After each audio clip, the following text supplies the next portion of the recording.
Iván Sosa, alumno del primer año de la carrera Tecnicatura en Informática que se dicta en la sede universitaria del departamento Vinchina.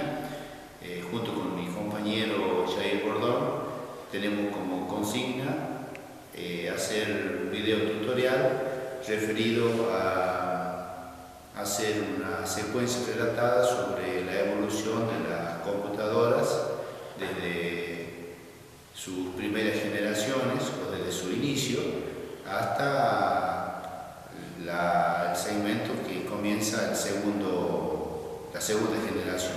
Especialmente nosotros vamos a hablar de la primera generación de computadoras, la cual la evolución de las computadoras se clasifica en generaciones. Nosotros específicamente vamos a hablar de la primera generación de computadoras. Hola, mi nombre es Jair Bordón, como ya dijo mi compañero Juan Orlando Sosa. Somos alumnos de la delegación académica Vinchina. Y bueno, como ya él explicó, dio la primera presentación, vamos a comenzar a hablar o a explicar o a exponer sobre temas, ¿no es cierto?, relacionados a la primera generación de computadoras, ¿no? Bueno, básicamente nosotros les queremos contar a las personas que van a ver este video los recursos informáticos que utilizamos. Primero en principal utilizamos, ¿no es cierto?, una cámara digital, que es donde realizamos la toma. También utilizamos recursos ofimáticos como el PowerPoint y de ahí editores de video. Digamos que vamos a lograr que interactúen entre sí estas herramientas para lograr, digamos, una mejor exposición del tema que nos toca. Bueno, como dije al principio, las generaciones de computadoras se desarrolla a partir del siglo XX, cuando se crean las primeras computadoras. A partir de ahí, el objetivo fundamental de estas creaciones era industrial, comercial y administrativo para algunas empresas. Los nuevos descubrimientos de los dispositivos electrónicos y los grandes avances que se venían desarrollando para la programación marcaron fechas que permiten identificar y clasificar a las computadoras de acuerdo con sus componentes en generaciones. La primera generación, lo cual, hablando de generaciones, son 5 las generaciones de las computadoras. En la primera generación es la base de toda la investigación o todos los estudios que surge por necesidad de optimizar información o tener más información disponible al momento de querer establecer datos, ¿no es cierto?, juntar información rápida, por ejemplo un censo, ¿no? La primera generación de computadoras abarca desde el año 1945 hasta el año 1958, época en que la tecnología electrónica era a base de bulbos o tubos del vacío, que esta comunicación era término de nivel más bajo y que se puede existir, que se conoce como el lenguaje de máquina. El lenguaje de máquina es una secuencia de ceros y unos que tenían que ver con una carga eléctrica. Donde pasaba carga eléctrica simbolizaba el 0.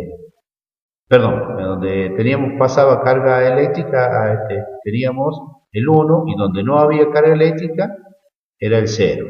Y así se empezó a codificar la información. También es importante destacar, ¿no es cierto?, el contexto económico y social que generó el nacimiento de estas generaciones de computadoras, ¿no?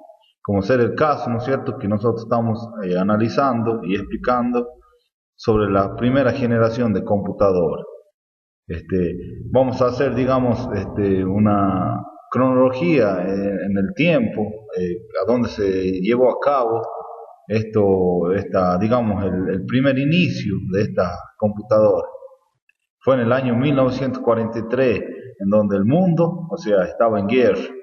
Existían dos potencias, ¿no? Como la era Estados Unidos y Alemania, se encontraban en guerra. Estas dos grandes potencias, ¿no es cierto?, se enfrentaron entre sí, y lo que ellos, digamos, buscaban como forma principal es, o sea, obtener o crear un mecanismo que les permitiera desarrollar tecnología que le pudieran dar ventaja sobre sus enemigos. De este modo, Alemania ya había creado su primera computadora electromecánica en los años 1936. ¿No es cierto? Que esta computadora fue denominada la Z1, que fue una computadora que ayudaba, ¿no es cierto?, a realizar cálculos para la construcción de los aviones. Esta máquina, ¿no es cierto?, era una máquina poderosa, lo podemos decir de ese modo, que podría sumar, restar, multiplicar y dividir números de 22 bits, contados los puntos flotantes. La principal característica de este equipo, ¿no es cierto?, era el uso de relé como componente integrado principal. Estos componentes mecánicos daban bastantes problemas. La Z1 fue terminada en 1938 y nunca funcionó fiablemente debido a los problemas con la precisión en sus partes. Haciendo un sintético observación sobre la Z1, Z2, Z3, nos deja como resultado de que las primeras trabajaban con una cinta de cinta perforada y rodillo. Las más posteriores trabajaban con una tarjeta, pero significativamente se basaban en la misma idea.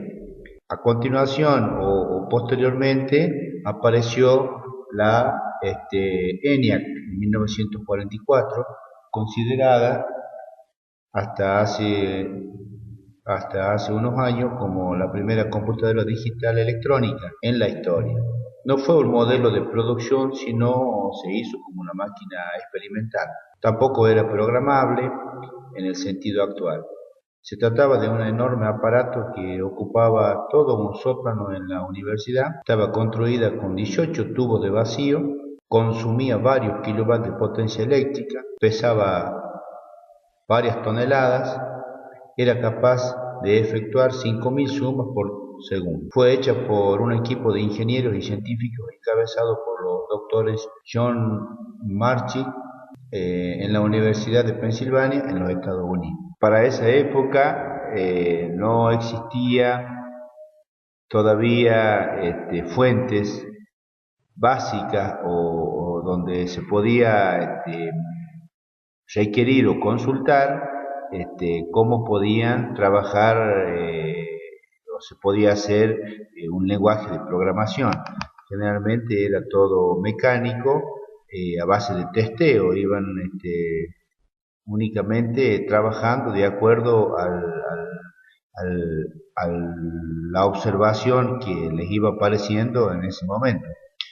Ahí donde surge o podemos destacar en la evolución a unas mujeres que se fueron muy distinguidas como su capacidad analítica, lo cual se empezó a iniciar una nueva era para ir descubriendo ya los lenguajes de programación de manera basada en algoritmos y capacidad analítica de trabajo.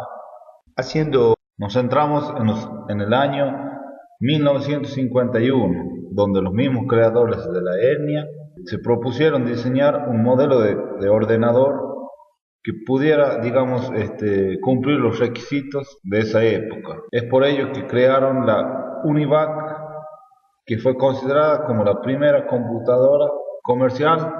La UNIVAC incorporó la línea de retardo de mercurio, que ayudaron a reducir el número de tubos de vacío, y gracias a esto se logró reducir también su tamaño. Esta línea, ¿no es cierto?, de retraso de mercurio era capaz de almacenar 1000 palabras en 11 dígitos decimales. En contraste con las primeras máquinas, no usó un sistema de tarjetas perforadas. La evolución en las computadoras casi ya era constante. Apareció IBM 701, que fue la primera de una larga serie de computadoras de esta compañía, que luego se convertiría en la número uno por su volumen en ventas. En 1954, IBM continuó con otros modelos que incorporaban un mecanismo de almacenamiento masivo llamado tambor magnético, que con los años evolucionaría y se convertiría en el disco magnético. En 1954, IBM continuó con otros modelos que incorporaban un mecanismo de almacenamiento masivo llamado tambor magnético. Bueno, con este trabajo queríamos dejar en claro, digamos, la evolución de la computadora, básicamente lo que fue la primera generación de la computadora, que esta etapa, digamos, se llevó a cabo durante los años 1944 hasta el año 1952. Y bueno, comentar básicamente quiénes son los integrantes del grupo. Ya lo hemos nombrado al comienzo del video. Bueno, mi nombre es Jair Bordón y acá mi compañero Juan Orlando Sosa, que acá le voy a ceder la palabra para que dirija un mensaje. Bueno, gracias Jair.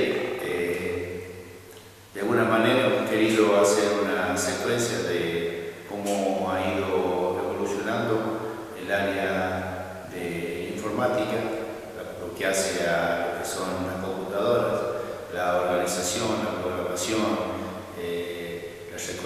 cómo se ha ido registrando datos, cómo lo han ido la mayoría de los materiales que se han ido estudiando y avanzando para llegar hasta hacer un trabajo sumamente importante de lo que se inició la era de la informática, ¿no? De lo que es ahora la tecnología digital, informática y analítica.